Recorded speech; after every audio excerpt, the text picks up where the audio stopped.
Hello, फेरि पनि यहाँको सामु परमेश्वरको वचन लिएर उपस्थित भइसकेको छु। यहाँलाई जय मसीह।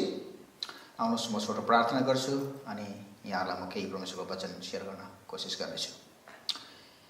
महान जीवित परमेश्वरको बुबा, धन्यवाद छ तपाईलाई। आज फेरि पनि सुन्दर दिन दिनुभएको छ। तपाईको शरणमा, तपाईको विनम्रताको साथमा तपाईलाई महिमाको निम्ति, तपाईको वचन सुन्न सुनाउनका निम्ति प्रभु, तपाईको राज्यको महिमाको निम्ति फेरि पनि उपस्थित भएको छु। प्रभु, जुन वचन म यहाँ तपाईका जनहरूलाई बाँड्ने कोसिस गर्नेछु, तपाईँ खुद पवित्र आत्माले पस्कनु भएको होस्।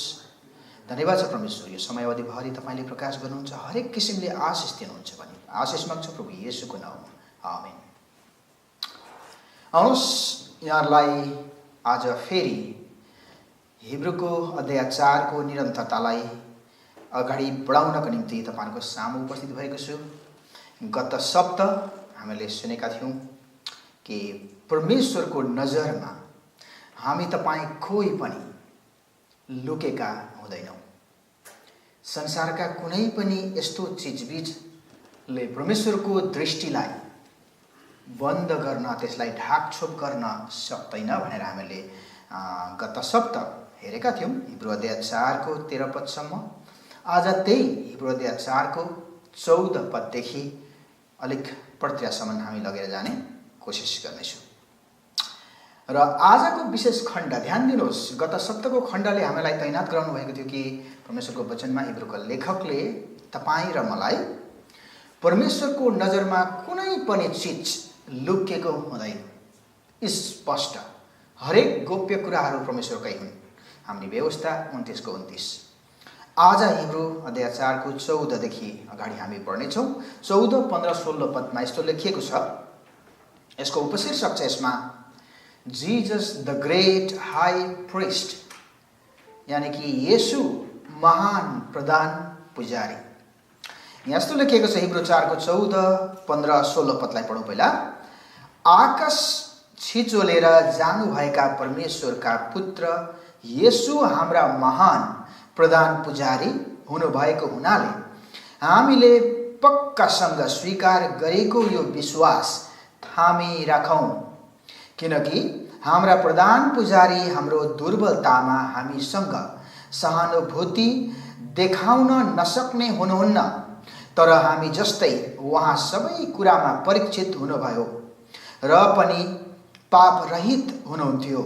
यसकारण साहससँग अनुग्रहको सिंहासन नजिक जाउँ र खाँचोको समयमा सहायता पाउनलाई कृपा र अनुग्रह प्राप्त गर्न सकौँ।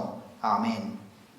यी हिब्रू अध्याय 4 को 14, 15, 16 पद को दाबीको हिसाबले यस तपाईँ हामीलाई यी पदहरूले उदार मुक्तिको प्रसङ्गभन्दा ज्यादा जोड चाहिँ तपाईँ र मेरो व्यक्तिगत गवाही, टेस्टिमनी, पर्सनल टेस्टिमनीको प्रसङ्गलाई, व्यक्तिगत अनुभव महसुस, येशूको उपस्थिति, पवित्र आत्माको महसुस, उहाँको गाइडेन्सको विषयमा हामीलाई हृदयमा बोध भएका स्पष्ट छर्लङ्ग जीवन परिवर्तन हुने यथार्थको चर्चा, यसको गवाहीको प्रसङ्ग हो यो प्रिय।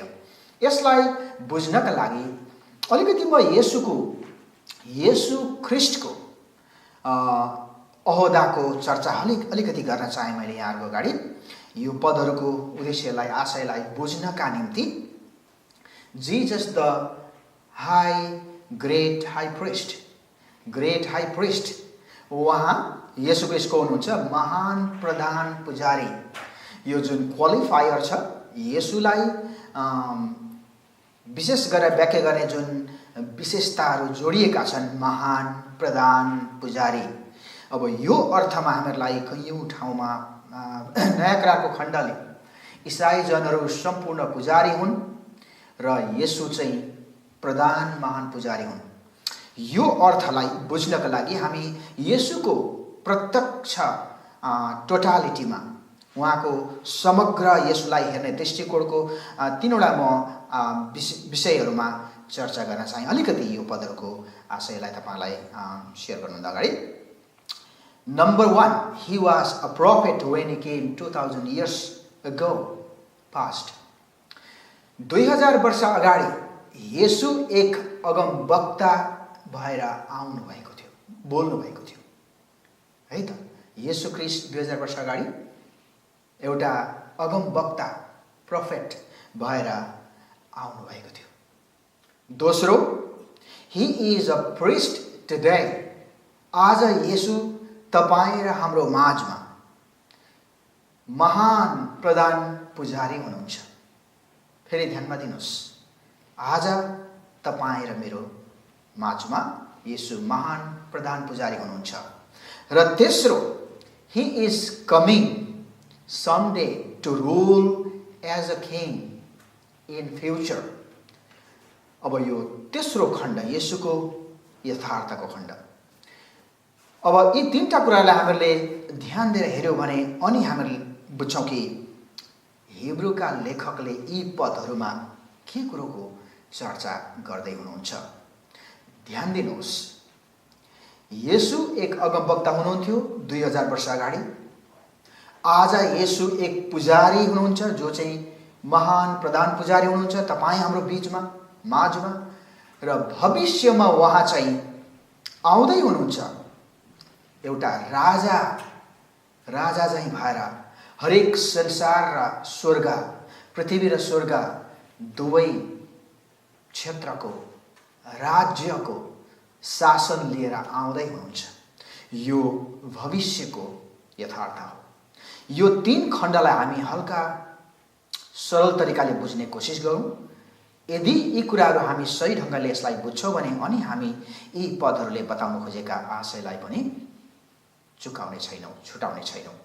र यहाँनिर येशू महान प्रधान पुजारी भन्ने अर्थ चाहिँ ईसाई जगतमा, ख्रिस्टीय जगतमा, बाइबलीय दाबीको जगतमा दाबी के हो भने हरेक व्यक्ति, हरेक ईसाई जनहरूले येशू मार्फत भएर डाइरेक्ट परमेश्वरसँगको नाता कायम राख्न सक्दछ, सोझो सम्बन्ध स्थापना गर्न सक्दछ, पुनर्स्थापना नातामा हामी कायम गर्न सक्दछौँ।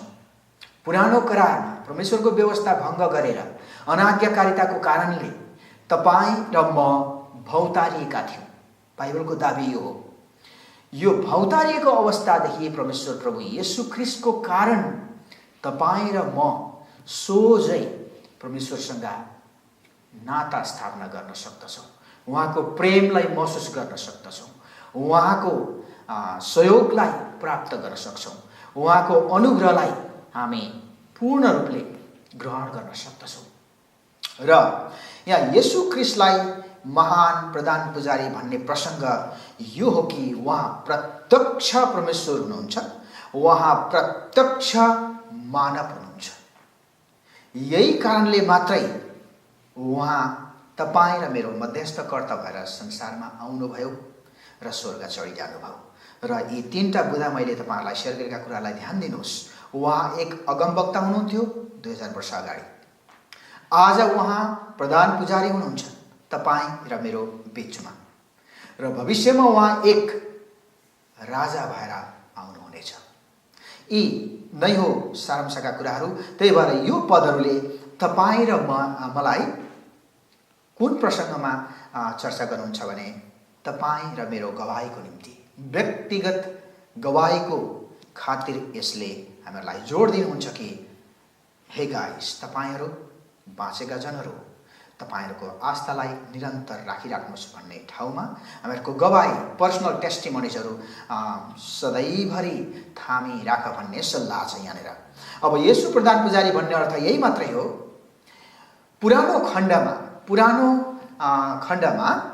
पुरानो टेस्टामेन्टमा यस प्रशस्त पुजारीगिरीको एउटा व्यवहारहरू थिए। लेवीता पुजारी जनको एउटा हाँगा नै हो, पुजारी कुलको वंश नै हो। त्यो अर्थमा परमेश्वरसँगको नाता कायम राख्नका लागि पुरानो करारको कैयौं पदहरू तुलना गरेर हामीलाई बताउँदै हिब्रूका लेखकले आउँदै हुनुहुन्छ, जहाँ परमेश्वरसँगको धार्मिकताको व्यवहारहरू अपनाउनका लागि पुजारीहरूलाई नियुक्त गरिन्थ्यो। त्यो अहिले हामी अध्याय 5 को केही पदहरूमा हेर्नेछौँ। यसरी पुजारीहरू नियुक्त गरेर ती पुजारीहरू मार्फत परमेश्वरलाई चढाउने बलि, परमेश्वरलाई अर्पण गर्ने हरेक कुराहरू पूर्ण हुँदथ्यो। यी कुराहरू पुरानो खण्डको। अब आज नयाँ करारमा आएर ती पुजारीगिरीहरू सिद्धियो। पुरानो करारको प्रिस्टहुड जुन तरिकाहरू थिए, पुजारीगिरीको तरिका थिए, बलि अर्पण गर्ने, परमेश्वरको ढाँचा अपनाउने तरिकाहरू थिए, ती कुराहरू अब पूर्ण भइसक्यो। कहाँ? येशूको क्रुसमा। येशूको क्रुसमा सबै पूर्ण भइसक्यो। गलाती 3:24 व्यवस्था ती पुजारीगिरी सञ्चालन गर्ने ती जुन पनि लेवी समुदायलाई, लेवी कुलबाट दिएको व्यवस्थाहरू थिए मानिसहरूलाई, इजरायली जनहरूलाई, ती चाहिँ क्रुससम्म डोराउने गार्जियन मात्रै हो। तपाईँ र मेरो एउटा परिवारको प्रमुख मात्र जस्तो थियो। त्यसले गर्दाखेरि येशूलाई प्रधान पुजारी भनेपछि सम्पूर्ण इसाईहरू चाहिँ पुजारी नै हो खुद। यो हामी कयौं तरिकाले बुझ्न सक्छौं। हामी मूर्ति पूजक व्यवहार गर्ने आस्थाहरूका पुजारीगिरीको अर्थ र यहाँको प्रधान पुजारीगिरीको अर्थ चाहिँ अलिकति फरक छ। अब मूर्ति पूजकहरूको पुजारीगिरी चाहिँ के हो भन्नुहुन्छ भने त्यहाँ भित्रका गोप्य कुराहरू एकदम नियन्त्रण राखिन्छ, आफ्नो कन्ट्रोलमा हुन्छ।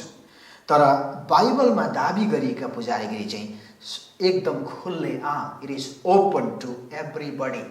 तपाईँलाई सबैलाई, सम्पूर्ण संसारका मानिसहरूलाई परमेश्वरको पुजारीगिरी चाहिँ ओपन छ।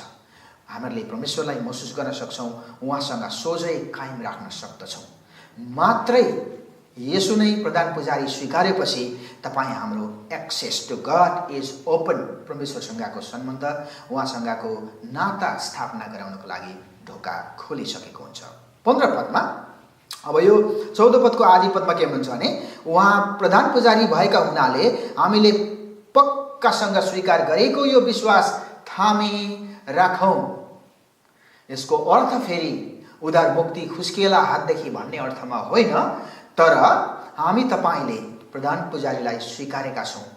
परमेश्वर, पवित्र परमेश्वर र दोष पापमय मानिसको बीचको मध्यस्थकर्ता प्रभु येशूलाई ग्रहण गरेका कारणले हामी तपाईं ती कुराहरू गवाही दिनका लागि, टेस्टिफाई गरिराख्नका लागि, संसारका जनहरूलाई बताइराख्नका लागि, उहाँहरूलाई महसुस दिनका लागि, प्रत्यक्ष प्रमाण गरिएको जीवनी प्रस्तुत गर्नका लागि दिएको हौसला हो। त्यसलाई थामी राखौं। यसमा अलिकति सुस्त नहो भन्ने आइडिया हो। हामीले सुरुका अध्यायमा याद गर्नुहोस्, हिब्रूको अध्याय 1, अध्याय 2, 3 मा यो पढेका छौं, यो पाउँदछौं कि मानिसहरूलाई, यी क्रिस्चियनहरूलाई, जुस क्रिस्चियनहरूलाई यो हिब्रूको पुस्तकै किन लेखियो भन्नुहुन्छ भने अध्याय 1 मा उल्लेख गरेका कुरा स्पष्ट छन्। ती क्रिस्चियनहरूको दिमाग चाहिँ परमेश्वरको वचन, पवित्र आत्माको बोलावट सुन्नका लागि के भएका थियो? सुस्त भएका थियो। dull in their hearing, they were weary, they were tired, they were faint hearted. उहाँहरू थकित थिए, उनीहरूको सुन्ने मगजहरू एकदम सुस्त भएको थियो, उहाँहरू थकित थिए, उहाँहरू कमजोरी परिगएका थिए। त्यही कारण हिब्रूका लेखकले यो उहाँको पत्र लेख्न भयो यहुदीहरूको लागि, यो जुइस क्रिस्चियनको लागि विशेष गरेर। यो अर्थमा हामी हिब्रूका लेखकको सल्लाह लिने हो भने इसाई हौं, दाबी गरेका छौं, we know what is truth, थाहा पायौं भनेर अलिकति सुस्तता होइन, तर प्रज्वलित भएर अगाडि बढौं भन्ने शिक्षा हो। हिब्रूका लेखकको औचित्य त्यही नै हो। अध्याय 1, 2, 3 हिब्रूका लेखकले के बताउनु भएको छ? येशू ख्रीष्ट चाहिँ सम्पूर्ण सृष्टि भन्दा महान, उहाँ सम्पूर्ण स्वर्गदूतहरू भन्दा महान, सम्पूर्ण पुजारीहरू भन्दा महान भन्दै आएर आज यहाँ अध्याय 4 को 14 देखि 16 सम्म उहाँको हुनुहुन्छ महान प्रधान पुजारी हुनुहुन्छ। यदि उहाँ महान प्रधान पुजारी हो भने तपाईं र म सम्पूर्ण उहाँका पुजारीगिरीका सदस्यहरू, त्यो अर्थमा यहाँ बताउनुहुन्छ यसमा लागिराख्नुपर्छ। पुजारीको जिम्मेवार तपाईं हामीमा पनि छ। पुजारीको जिम्मेवार कसरी छुटिन्छ भन्दाखेरि परमेश्वरको धार्मिकतालाई अपनाएरै हिँड्ने व्यक्ति हो। हृदयमा परमेश्वर जस्तै स्पष्ट, येशू ख्रीष्ट झैँ स्पष्ट निष्कोट हुनुपर्छ भन्ने हो। के स्वीकार गरेका छौँ, के अपनाउनुपर्छ भन्ने कुरो छर्लङ्ग हुनुपर्छ। लुकाउने केही पनि कुरो छैन। हामीले गत सप्ताहको खण्डमा सुनेका छौँ, परमेश्वरको नजरमा केही पनि लुकाइएको हुँदैन, केही पनि लुकाउन छल्न सकिँदैन भन्ने आइडिया चाहिँ के हो भने, यसमा आएर पुजारीगिरीमा जोडिने बित्तिकै who is the priest of God, हामी चाहिँ believers, the priesthood of God. हामी यसलाई हेर्न सक्छौँ पहिलो पत्रुस अध्याय 2 5 देखि 9 पदसम्म। पत्रुसको दाबी यही नै हो, हामी परमेश्वरका पुजारी जनहरू हौँ, जसको हृदय स्पष्ट हुन्छ, इमानदार हुन्छ, सोझो हुन्छ, परोपकारी हुन्छन्। यी कुराहरू तपाईँ हाम्रो हृदयमा परमेश्वरको आत्मा भएको कारणले हुने परिणाम हो, त्यसको रिजल्ट हो। यस कारणले गर्दा तपाईँ हामी जुन गवाई बोकेर हिँडेका छौँ संसारमा, यसमा केही पनि छल कुरो छैन प्रिय। यो हिब्रूका लेखकको सल्लाह हो। यसमा हामी मजबुत भएर लागिराख्नुपर्छ भन्ने उहाँको सल्लाह हो। थामिराखौँ। 15मा, किनकि हाम्रा प्रधान पुजारी हाम्रो दुर्बलतामा हामीसँग सहानुभूति देखाउन नसक्ने हुनुहुन्न, तर हामी जस्तै उहाँ सबै कुरामा परीक्षित हुनुभयो र पनि पाप रहित हुनुहुन्थ्यो। आमेन। परमेश्वरका जनहरू हामी सजग हौँ, हामी छर्लङ्ग हौँ, यसमा स्पष्ट हौँ। प्रभु येशू ख्रीष्ट तपाईँ र मेरो वेदनामा, समस्यामा, यस्ता ती प्रकोपका समयमा, हामीहरूको वेदना, दुःख, पीडामा सहानुभूति देखाउन हुन सक्ने परमेश्वर हुनुहुन्छ। प्रभु येशूको अगाडि हामी दयाको अपेक्षा राख्न सक्दछौँ। उहाँ प्रत्यक्ष परमेश्वर, प्रत्यक्ष मानिस भएको विशेषता भएको व्यक्ति हुनुहुन्छ। त्यस अर्थमा उहाँको शरणमा हामी जान सक्दछौँ, किनभने उहाँ सम्पूर्ण रूपले मानव हुनुहुन्छ, प्रधान पुजारी। त्यही कारण उहाँमा हामी शरण पर्न सक्छौँ, किनभने डाइरेक्ट बात गर्न सक्छौँ, सोझै हामीहरूको वेदना र पीडा मर्का पोख्न सक्दछौँ। हाम्रो भित्र हृदयमा लागेको दुःखका कुराहरू सबै कुरो उहाँले महसुस गर्न सक्नुहुन्छ। उहाँ दया देखाउन सक्नुहुन्छ, उहाँले क्षमा गर्न सक्नुहुन्छ। यसरी प्रत्यक्ष मानव भएको हैसियतले हामी सोझै परमेश्वरसँग नाता स्थापना गर्न सक्छौँ। उहाँसँग हामी सल्लाह सुझाव लिन सक्दछौँ। तर एट द सेम टाइम उतिखेरै उहाँ प्रत्यक्ष परमेश्वर पनि हुनुहुन्छ। उहाँ परमेश्वर भएको कारणले संसारभरिका पाप उठाइलान सक्नुभयो, मृत्युमा लगेर दफन गर्न सक्नुभयो र फेरि मृत्युलाई विजय गरेर बौरी उठ्न सक्नुभयो। यो उहाँका प्रधान महान पुजारीको विशेषता। यसैले तिमोथीको दाबी के छ भने उहाँ एकमात्र परमेश्वर र मानिसको बीचको मध्यस्थकर्ता भनेर उल्लेख गर्नुभएको छ। यसैले तपाईँ हामी जहाँ छौँ, आफ्नो व्यक्तिगत गवाहीमा हिचकिच नगरी कसैलाई बताउने कुराहरू, जीवन परिवर्तन भएका येशू ख्रीष्टले दिनुभएको अनुग्रहको कुराहरू सुनाउनमा अगाडि बढौँ भन्ने लेखकको सल्लाह छ।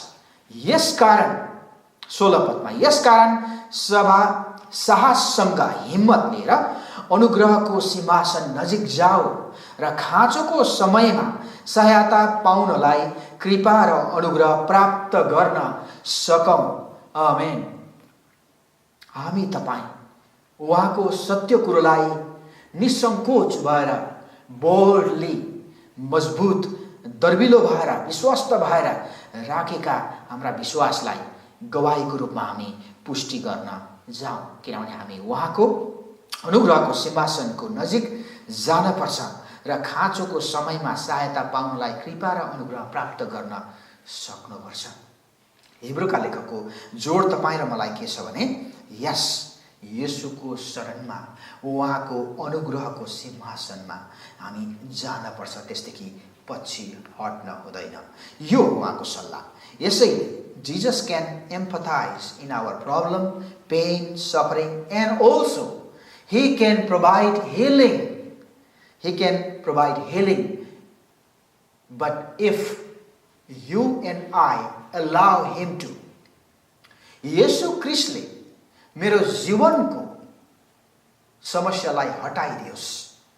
अनन्तको उद्धार मुक्तिका कुराहरूलाई सहायता गरोस्, मलाई उकासोस् भनेर तपाईँ र म चाहन्छौँ भने उहाँले गर्न सक्नुहुन्छ। आमेन। यो एकदम अनौठो दाबी छ। बाइबलीय दाबी अन्य संसारका आस्थाहरूको दाबी जस्तो छैन। मानिसको प्रयासले केही पनि हुँदैन, तर प्रयास चाहिँ यो हो कि ममा के भएको छ, मेरो प्रत्यक्ष हृदयमा कस्तो बदलाव आएको छ भन्ने कुराहरू चाहिँ गवाही बोकेर हामी हिँडिराख्नुपर्छ भन्ने सल्लाह हो। यसको गलत अर्थ लगाएर मानिसको मेहनत चाहिन्छ स्वर्ग जानको लागि भन्ने चाहिँ होइन। त्यो कारणले तपाईँ र म, we have to surrender our heart to the foot of Christ. परमेश्वर प्रभु येशू ख्रीष्टको चरणमा झुक्न पर्छ।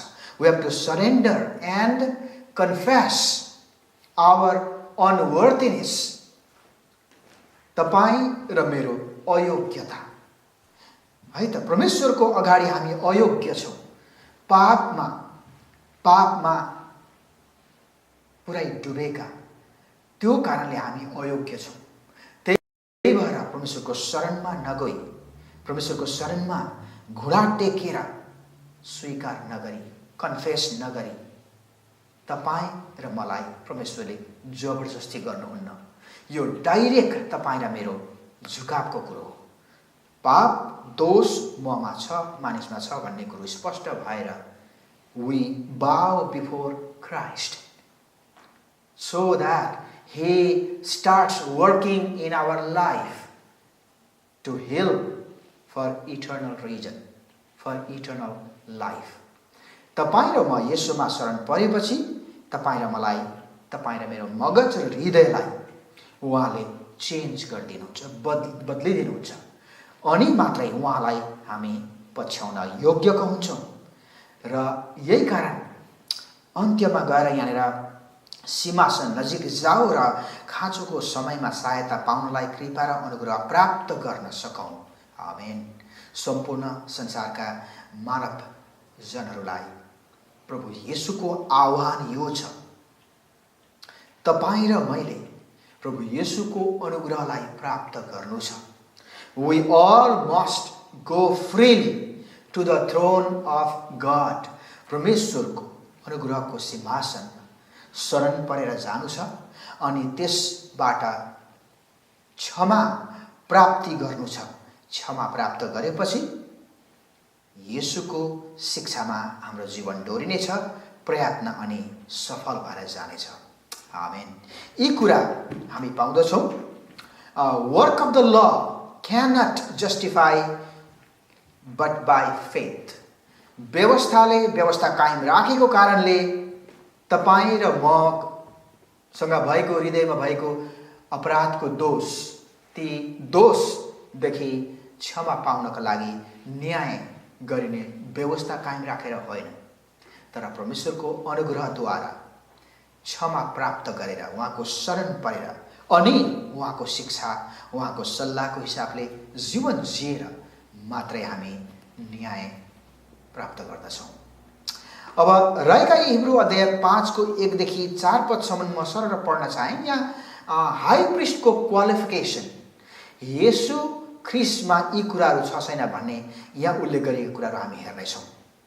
यहाँनिर हिब्रू अध्याय 5 को 1 देखि 4 सम्म यस्तो लेखिएको छ, प्रत्येक प्रधान पुजारी मानिसहरू मध्येबाट छानिन्छ। याद गर्नुहोस्, मानिसहरू मध्येबाट छानिन्छ र मानिसहरूको पक्षमा पापको निम्ति परमेश्वरमा भेटी र बलिदानहरू चढाउन नियुक्त गरिन्छ।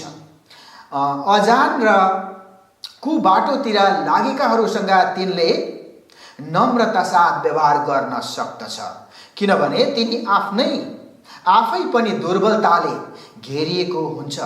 यसै कारण मानिसहरूका पापको निम्ति मात्र होइन, तर आफ्नै पापको निम्ति पनि बलिदान चढाउन तिनलाई कर लाग्छ। कसैले यो सम्मान आफै लिन सक्दैन, तर हारून जस्तै तिनलाई परमेश्वरले बोलाउनुहुन्छ। आमेन। यो 1 देखि 4 पदसम्ममा यी हुन् कि पुरानो करारको हारून पुजारी भएका समयमा परमेश्वरले के क्वालिफिकेसन के विशेषता हुनुपर्दथ्यो एक पुजारी बन्नका लागि। एक पदमा उल्लेख भएका हिसाबले मानिसहरू मध्येबाट छानिन्छ, नम्बर 1 मानिसहरूबाटै पुजारी छानिन्छ, नम्बर 1। 2 पदमा कुबाटोतिर लागेकाहरूसँग तिनले नम्रता साथ व्यवहार गर्न सक्छ, नम्बर 2 याद गर्नुहोस्, कुमार्गमा लागेकाहरूसँग ती पुजारी छानिएका पुजारीले मानिसबाटै छानिएका पुजारीले विनम्रतासँग व्यवहार गर्न सक्नु पर्दछ। दोस्रो क्वालिफिकेसन। तेस्रो मानिसहरूका पापको निम्ति मात्र होइन तर आफ्नै पापको निम्ति पनि बलिदान चढाउन तिनलाई कर लाग्छ। एवं पुजारी आफै पनि दोषी हो नि त, सम्पूर्ण मानिस नै दोषी हो। त्यो कारणले अरूको र आफ्नो दुईटैको पापको सम्बन्धमा बलि चढाउन योग्यको हुनुपर्छ। अर्को विशेषता भन्नाले चौथोमा हारुन जस्तै परमेश्वरले बोलाउनुहुन्छ। त्यो पुजारीलाई हारुन जस्तै परमेश्वरले बोलाएको हुनुपर्छ। अब यी चाहिँ क्वालिफिकेसन, एउटा परमेश्वरको पवित्र पुजारी, लेवी कुलका पुजारी गिरीहरूले परमेश्वरको व्यवस्थालाई सञ्चालन गर्दाखेरि के मान्यता राख्दछन्, यी कुराहरू मानिसबाटै छानिनुपर्छ, ती कुबाटातिर लागेकोहरूसँग विनम्र व्यवहार गर्न सक्न नै पर्छ, मानिसहरूका पापको निम्ति र आफ्नै पापको निम्ति पनि बलि चढाउनु पर्छ। यस्तो क्वालिफिकेसन जरुरी छ। हिब्रूका लेखकले पुरानो करारको खण्डलाई तुलना गरेर तपाईँ र मलाई बताउनु भएको कुरा यो, this are the qualifications of a priest of God. परमेश्वरले छान्नुभएको पुजारीको विशेषताहरू यीहरू हुन्। र अब यी कुराहरू 5 पदलाई ध्यान दिनुहोस्। यी कुराहरू चाहिँ, यी विशेषताहरू चाहिँ येशू ख्रीष्टसँग छ कि छैन त, यो पनि हामी हेर्नेछौँ। किन येशूलाई महान प्रधान पुजारी भनियो, त्यसको प्रसङ्ग यहाँ छ। 5मा ख्रीष्टले पनि प्रधान पुजारी हुन आफैले आफैलाई उच्च पार्न भएन, तर उहाँलाई यसो भन्नुहुनेबाट भनेको परमेश्वर पिताबाट नियुक्त हुनुभयो, तिमी मेरा पुत्र हौ, मैले नै आज तिमीलाई जन्माएको छु।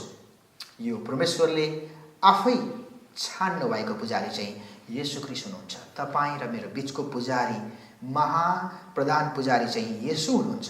किनभने यसको तरिका, परमेश्वरको आफ्नो तरिका, आफ्नो जुन sequence of worshipping, sequence of praising God, still we have among you and me. तपाईँ र मेरो बिचमा परमेश्वरलाई जय जयकार गर्न, परमेश्वरलाई महिमा दिन, उहाँको आज्ञाकारिता अपनाउनका निम्ति यी कुराहरू अझै सिक्वेन्सुअल छ। यो चाहिँ क्रमबद्ध नियमित तरिकाले खटाइएका तरिकाहरू हुन्। यसै गरेर 6 पदमा अर्को ठाउँमा पनि उहाँ भन्नुहुन्छ, मल्कीसेदकको दर्जा बमोजिम तिमी सधैँभरिको निम्ति पुजारी हौ। येशू आफ्नो शारीरिक जीवनमा हुँदा उहाँलाई मृत्युबाट बचाउन सक्नुहुनेलाई उहाँले बडो क्रन्दन र आँसु सहित प्रार्थना चढाउनु भयो, अनि आफ्नो भक्तिपूर्ण समर्पणको कारणले उहाँको प्रार्थना र नम्र निवेदन सुनियो। उहाँ पुत्र हुनुहुन्थ्यो तापनि आफूले भोग्नु भएको कष्टद्वारा उहाँले आज्ञा पालना गर्न सिक्नुभयो र सिद्ध तुल्याएर उहाँको आज्ञा पालना गर्नेहरू सबैका निम्ति उहाँ अनन्त मुक्तिको स्रोत बन्नुभयो। मल्कीसेदकको दर्जा अनुसार प्रधान पुजारीको पदमा परमेश्वरद्वारा उहाँ नियुक्त हुनुभयो। आमेन। अब यो पुजारीगिरी भन्ने तरिका पुरानो करारमा लेवी कुलका वंशले जुन व्यवहार गर्दथे ती कुराहरूको विशेषता, पुजारीको विशेषता के हुनुपर्छ सबै येशूमा पाउँदछौँ। यसै कारण 7 पदलाई ध्यान दिनु भने यो अलिकति गकिलो कुरो छ। येशू आफ्नो शारीरिक जीवनमा हुनुहुँदा उहाँलाई मृत्युबाट बचाउन सक्नुहुनेलाई उहाँले बडो क्रन्दन र आँसु सहित प्रार्थना चढाउनु भयो, अनि आफ्नो भक्तिपूर्ण समर्पणको कारणले उहाँको प्रार्थना। अब येशू ख्रीष्टको प्रत्यक्ष पुजारीगिरीको विशेषता हामीले अध्ययन गरिसक्यौँ। यसबाट येशू ख्रीष्ट खुद परमेश्वर हुनुहुन्छ, येशू ख्रीष्ट खुद मानव हुनुहुन्छ। महान एउटा उद्देश्यको खातिर उहाँ संसारमा आउनुभयो। अब उहाँ बलिको थुमा भएर जानुभयो। त्यो एउटा प्रत्यक्ष उद्धार मुक्तिको खण्ड हो। तर यहाँ हिब्रूका लेखकले तपाईँ र मलाई येशू को हुनुहुन्छ भन्दा उहाँ चाहिँ प्रधान पुजारी भन्ने कुरामा जोड दिँदै हुनुहुन्छ। यदि उहाँ प्रधान पुजारी हुनुहुन्छ भने हामी चाहिँ अन्य पुजारीहरूको जिम्मेवार के त? यी जुन जुन पुजारीको विशेषताहरू उल्लेख गरियो अध्याय 5 को 1 देखि 4 सम्म, ती विशेषताहरू सम्पूर्ण येशूमा पनि पाइन्छ। यसको किटान हो। अनि मात्रै उहाँ नियुक्त हुनुभएको हो रहेछ भन्ने हिब्रूको पुष्टि के हो भने यस अनन्तका लागि येशू नै तपाईँ र मेरो पुजारी हुनुहुन्छ। महान पुजारी, द ग्रेट प्रिस्ट। अब यस कारणले गर्दाखेरि Jesus reveals God to men and he represents men to God. यो एउटा ध्यान दिनुहोस् यो भनाइ। येशू ख्रीष्टले परमेश्वर मानिस कहाँ प्रस्तुत गरिदिनु भयो, पुजारी बन्नुभयो। अनि येशू ख्रीष्टले मानिसको सट्टा परमेश्वरको अगाडि प्रतिनिधि गरिदिनु भयो। आमेन। किनभने येशू ख्रीष्ट कुन अर्थमा येशूमा आउनुभयो, हामी संसारमा आउनुभयो, हामी जान्दछौँ कि उहाँ संसारको पाप उठाइलानका लागि आउनुभयो। त्यही भएर उहाँको पोजिसन, उहाँको अहोदा कुन हो त? महापुजारी, महापवित्र पुजारी येशू ख्रीष्ट को हुनुहुन्छ त? उहाँ महान प्रधान पुजारी, प्रमुख पुजारी हुनुहुन्छ। त्यही भएर पुजारीगिरीको प्रसङ्गमा येशू प्रधान पुजारी, सम्पूर्ण इस्राएली जनहरू चाहिँ उहाँका पुजारीगिरीका सदस्यहरू हुन्। तपाईँ र मलाई परमेश्वरले त्यो ठाउँमा पुर्याउनु भयो जुन ठाउँमा हामी कल्पना पनि गर्न सक्दैनौँ। हामी अयोग्यका थियौँ, तर प्रभु येशूले आएर मध्यस्थकर्ताको जिम्मेवार उठाएर पूर्ण गर्नुभयो ताकि तपाईँ र म परमेश्वरसँग सोझै बातचित गर्न, उहाँको सल्लाह सुझाव लिन, उहाँलाई पछ्याउन सजिलै सकौँ। अब येशू ख्रीष्ट संसारमा आएर यी पुजारीगिरीहरूको एउटा खण्ड छ, तर उहाँ चाहिँ उद्धार मुक्तिकर्ता। विशेषतै उहाँले पहिलो यूहन्ना अध्याय 3 को 4 र 5 मा यस्तो बताउनु भयो, पाप गर्ने हरेकले व्यवस्था भङ्ग गर्दछ। ध्यान दिनुहोस्, येशूले कुनै पनि भङ्ग गर्नु भएन व्यवस्थालाई। पाप नै व्यवस्था भङ्ग हो र 5 मा पाप हरण गर्नलाई नै उहाँ प्रकट हुनुभएको हो भन्ने कुरा तिमीहरू जान्दछौ र उहाँमा कुनै पाप छैन। आमेन। पहिलो यूहन्नाको पत्र अध्याय 3 को 4।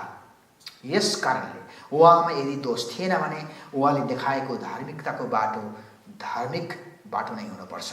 त्यसैले तपाईँ र म अनन्तको लागि परमेश्वरसँग रेकन्साइल हुन, नाता कायम राखेर अनुग्रहको सिंहासनमा अगाडि बढ्न सम्भव छ। प्रिय, येशू मात्रै यस्तो बाटो हो। पहिलो तिमोथी अध्याय 2 को 5 को उल्लेख यस्तो छ तिमोथीको हिसाबले, किनकि परमेश्वरबाट एउटै हुनुहुन्छ, परमेश्वर एउटै हुनुहुन्छ, परमेश्वर र मानिसहरूका बीचमा मध्यस्थ पनि एउटै हुनुहुन्छ, मानिस ख्रीष्ट येशू। आमेन। यो परमेश्वरको पुत्रको विशेषता तपाईँ र हामी छुट्याउन सक्नुपर्छ। तर एउटा कुरो ध्यान दिनुहोस्, तपाईँ र मैले परमेश्वरलाई हामीहरूको जीवनमा वेलकम गरेर, आह्वान गरेर, निम्ताएर काम गर्न दिएनौँ भने तपाईँ र हाम्रो जीवन परिवर्तन हुँदैन। प्रिय, उद्धार मुक्तिको कुरो त परै जाओस्, परमेश्वरलाई काम गर्न दियो भने उहाँले तपाईँ र मेरो जीवनलाई, हामीहरूको मगजलाई, हृदयलाई बदलिदिनुहुन्छ। He can change your mind and your heart, but we must allow Jesus Christ to work on us, work for us. यो चाहिँ जरुरी कुरो छ। यसलाई अलिकति प्रसङ्ग जोडेर म अन्त्यमा के भन्न चाहे भने, डाक्टर, फिजिशियन भयो, डेन्टिस्ट भयो, हार्ट सर्जन भयो, कुनै पनि त्यस्ता विशेषज्ञ डाक्टर, एक्सपर्टहरूलाई हामी कति ठुलो भरोसा गर्दछौँ है, भरोसा गर्छौँ। अनि गएर उहाँको क्लिनिकमा गएर, त्यो सर्जरी गर्ने थिएटरमा, भवनमा गएर, कोठामा गएर पूर्ण हामी भरोसा गर्छौँ। We trust a physician, a skilled dentist experienced doctors, we allow to work for us. तपाईं र मेरो विरामको लागि यदि थाहा पायौँ र हामी विशेषज्ञकोमा डाक्टरको उपचारको लागि गयौँ भने हामी पुरा स्वतन्त्र ढङ्गले उहाँलाई हामी आर्ग्यु गर्दैनौँ, उहाँसँग हामी विरोध गर्दैनौँ, उहाँले के गर्दै हुनुहुन्छ के भन्दै हुन्छ खण्डन गर्दैनौँ, किनभने उहाँमा हामी त्यति डरलाग्दो विश्वास गर्छौँ पूर्ण, किनभने त्यो मेरो जीवनको सरोकार छ। We allow doctor, a physician or surgeon to work freely. सम्पूर्ण स्वतन्त्र उहाँलाई काम गर्ने हामी विश्वास दिन्छौँ, भरोसा गर्छौँ र अन्ततः काट्नुपर्ने काट्नुहुन्छ, जोड्नुपर्ने जोड्नुहुन्छ, छाँटकाट के गर्नुपर्ने हो सबै गर्नुहुन्छ तपाईँ र मलाई निको पार्नको लागि। यही उदाहरणलाई हेर्नुभयो भने येशू ख्रीष्ट तपाईँ र मेरो बीचमा आज किन पुजारी हुनुहुन्छ? किनभने उहाँ नै उद्धार मुक्तिकर्ता हुनुहुन्छ। उहाँलाई फ्रीली हामीहरूको जीवनमा हामीहरूको मगजमा काम गर्न दियौँ भने पवित्र आत्माले, परमेश्वर येशू ख्रीष्टको पवित्र आत्माले तपाईँ र मेरो दिमागलाई अनि हृदयलाई छाँटकाट गरेर तयार बनाउनुहुन्छ, बदलिदिनुहुन्छ, निको पार्नुहुन्छ अनन्तको लागि। ईसाई जगतको दाबी यो हो कि अनन्तको जीवन, प्रत्यक्ष शरीर तैनात गराएर आत्मालाई अनन्त सुरक्षा ग्यारेन्टी गराइनु चाहिँ बाइबलका शिक्षा हुन् र सत्यता पनि त्यही नै हो। जति नै इन्कार गरे पनि, इन्कार गरेका कारणले सत्य कुरो असत्य कहिले पनि हुँदैन, प्रमाणित कुरो हो। तपाईँ र मैले हामीहरूको हृदय मगजलाई खोलेर यसुलाई काम गर्न दिनुहोस् अनि हामीहरूले परमेश्वरको सल्लाहलाई बुझ्नेछौँ, अनन्तको जीवनलाई अँगाल्नेछौँ। यहाँलाई मैले यति बताउन चाहेँ, अन्त्यमा याद गर्नुहोस्, Jesus Christ reveals God to man and Jesus Christ represents man to God. येशू ख्रीष्टले परमेश्वर मानिसमा प्रस्तुत गर्नुहुन्छ र मानिसको प्रतिनिधि गरेर परमेश्वर कहाँ लानुहुन्छ। आमेन। यही कुरो सारांशमा आजको खण्डलाई यहीँ राखौँ। यहाँहरूलाई परमेश्वरले आशिष गरेका हुन्। जय मसीह।